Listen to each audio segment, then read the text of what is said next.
বাজেটের মধ্যে তার টাকা রাখতে হতো, উল্লেখ নেই, উল্লেখ নেই। অর্থাৎ কেন্দ্রীয় সরকারি কর্মচারীদের বাজেটে উল্লেখ নেই, যেটা আমি এখনই বলব। অষ্টম বেতন কমিশনের ঘোষণা কিন্তু আগে হয়ে গেল। কেন হয়ে গেল ঘোষণা? কেন হয়ে গেল? ওর সামনে হচ্ছে দিল্লির ভোট ছিল, সামনে দিল্লির ভোট ছিল, সেখানে বিজেপি প্রয়োজন ছিল। দিল্লির বুকে হচ্ছে সরকারি কর্মচারীদের সংখ্যা অনেক বেশি, ভালো করে জানেন, থার্ড অফ দ্য কান্ট্রি।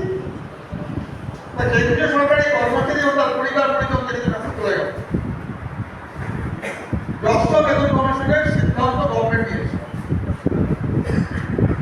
আদৌ কবে পাবে, কি পাবে, রেকমেন্ডেশন তারা করবে, কি থাকবে, লোকজন কে থাকবে, পরে বলবো। এই বিষয়গুলোকে নিয়ে কি আমি হাওড়াতে কিংবা ডায়মন্ড চর্চা করবো, আলোচনা করবো না?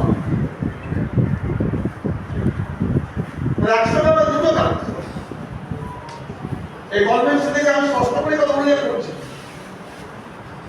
একই কথা হয়তো সুজয় আমার আশিসদা খবর তারা উল্লেখ করবো। বিএসএফ কমিউনিটি পার্টির প্রথম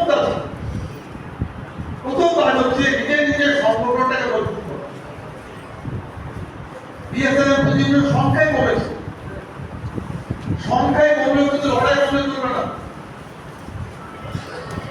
সংখ্যায় কমলেও কিন্তু লড়াই করতে হবে, লড়াই করতে হবে না। 20 জন লোককে নিজেকে শিক্ষা করতে হবে, 2 জন লোককে কিন্তু শিক্ষা করতে হবে। কারণ সে প্রশাসিত বঞ্চিত লাঞ্ছিত। এবং সবচেয়ে বড় কথা কি, BSF Employees Union has a right to talk with the management of the Shota, pensioners and the construction laborers. অর্থাৎ